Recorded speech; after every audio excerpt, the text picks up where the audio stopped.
السلام علیکم. I'm Simona. السلام علیکم. میرا نام سیمونا ہے اور میرا تعلق اٹلی سے ہے. میری ساری فیملی اٹلی میں ہی رہتی ہے.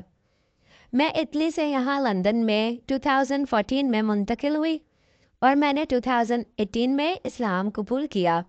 اور میرا اسلام کی جانب جو سفر شروع ہوا وہ مکمل طور پر ناممکن سفر تھا، کیونکہ میں ایک پروفیشنل ڈانسر تھی اور میرا طرز زندگی بالکل ہی اسلام سے مختلف تھا، اور میں اپنی گزری ہوئی زندگی پر شرمندہ ہوں.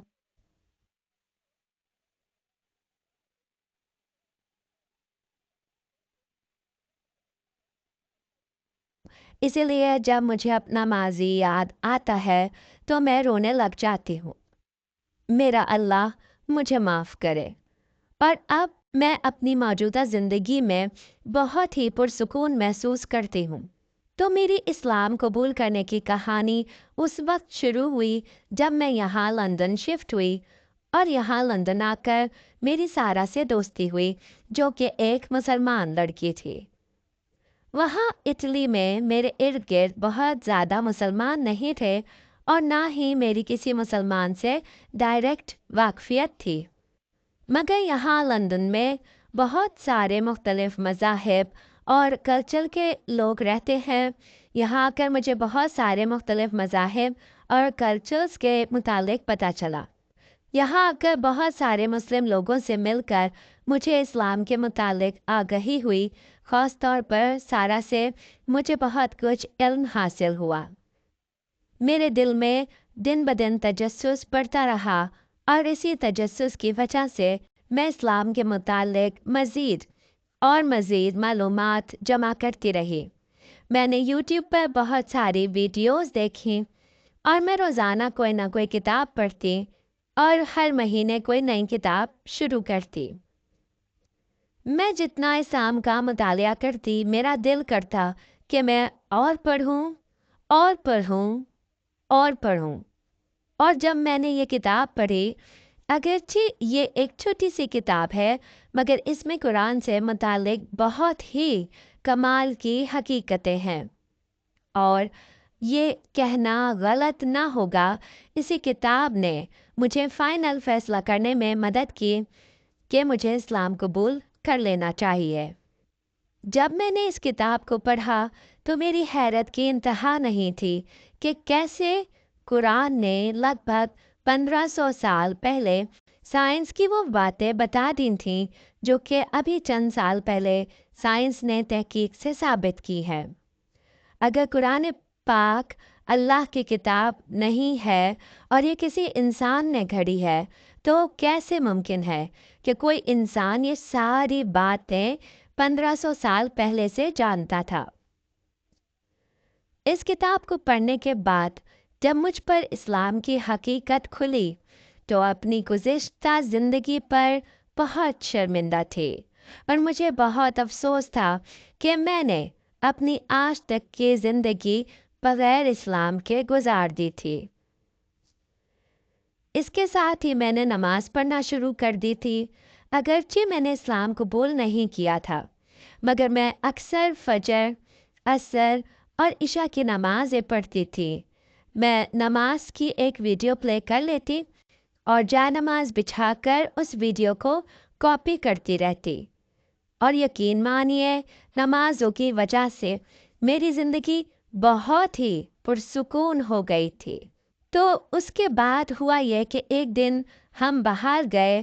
میرے ساتھ میری مسلم دوستیں بھی تھیں. وہاں ایک امام صاحب کا ایک اسلامک لیکچر تھا. وہاں ان امام صاحب نے میری طرف دیکھا اور مجھ سے پوچھا کہ کیا آپ مسلم ہیں؟ میں نے کہا نہیں. انہوں نے کہا کہ کیا آپ اسلام اختیار کرنا چاہتی ہیں؟ میں نے کہا ہاں، مگر یہ کیسے ممکن ہوگا؟ انہوں نے کہا کہ آپ کو دل سے اس بات پر ایمان لانا ہوگا کہ اللہ ہی صرف خدا ہے اور محمد صلی اللہ علیہ وآلہ وسلم آخری نبی ہے، اور زبان سے ان شہادت کے کلمات کو ادا کرنا ہوگا. تو بس انہوں نے مجھے شہادت کے کلمات پڑھائے اور میں نے اسلام قبول کر لیا۔ اور اکثر اسلام قبول کرنے والے لوگ ایک جملہ کہتے ہیں، اسلام قبول کرنے کے بعد میری جو کیفیت تھی وہ بیان نہیں کر سکتا یا بیان نہیں کر سکتی، مگر جب میں نے خود اسلام قبول کیا تو مجھے پتہ چلا کہ واقعی وہ کیفیت لفظوں میں بیان نہیں کی جا سکتی، اور میں زار و قطار رو رہی تھی۔ اسلام قبول کرنے سے پہلے میں کچھ اور تھی، 2 منٹ بعد میں کچھ اور ہو چکی تھی۔ بہرحال وہ بہت پرلطف تجربہ تھا۔ کلمہ پڑھنے سے پہلے میرے اندر ایک ہچکچاہٹ تھی، مگر اسلام قبول کرنے کے بعد وہ ختم ہو گئی تھی۔ اب مجھے نماز پڑھنے یا حجاب لینے میں کوئی ہچکچاہٹ محسوس نہیں ہوتی تھی۔ اس کے بعد سے میں نے عربی میں نماز سیکھی اور عربی میں قرآن سیکھنا شروع کر دیا، اور یوٹیوب اور دیگر ذرائع سے جاننا شروع کیا کہ اچھا مسلم کیسے بن سکتے ہیں، اور ہمیشہ کوشش کی کہ میں ایک اچھی سے اچھی مسلم بنوں۔ اسلام قبول کرنے کے بعد میرا پہلا رمضان میرے لیے تھوڑا مشکل تھا۔ اتنے لمبے ٹائم تک بھوکا پیاسا رہنا شروع میں کافی مشکل لگا، کیونکہ میں ایک کچن میں شیف کی جاب کر رہی تھی، اور وہاں چولہوں کے درمیان آگ کی گرمی کی وجہ سے بار بار پیاس لگتی تھی، اور مجھے مختلف کھانے چکھنے کی بھی ضرورت پیش آتی تھی، اور شروع میں بھول بھی جاتی تھی اور غلطی سے کچھ کھا لیتی یا چکھ لیتی۔ 1 ہفتہ یا 10 دن لگے اور پھر میں عادی ہو گئی۔ اور رمضان کا مہینہ اللہ نے اس لیے دیا ہے کہ آپ ایک اچھا مسلمان بننے کی کوشش کریں، اور جیسی زندگی آپ رمضان میں گزارتے ہیں ویسی زندگی پورا سال گزارنے کی کوشش کریں۔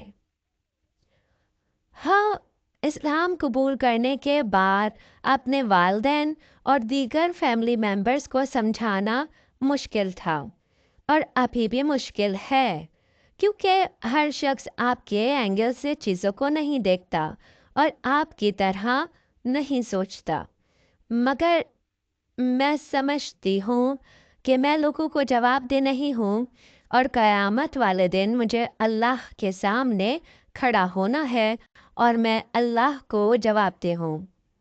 اللہ تعالیٰ سے دعا ہے کہ وہ مجھے اچھا مسلمان بنائے، اور میں دنیا سے اس طرح جاؤں کہ میرا اللہ مجھ سے راضی ہو۔ آمین۔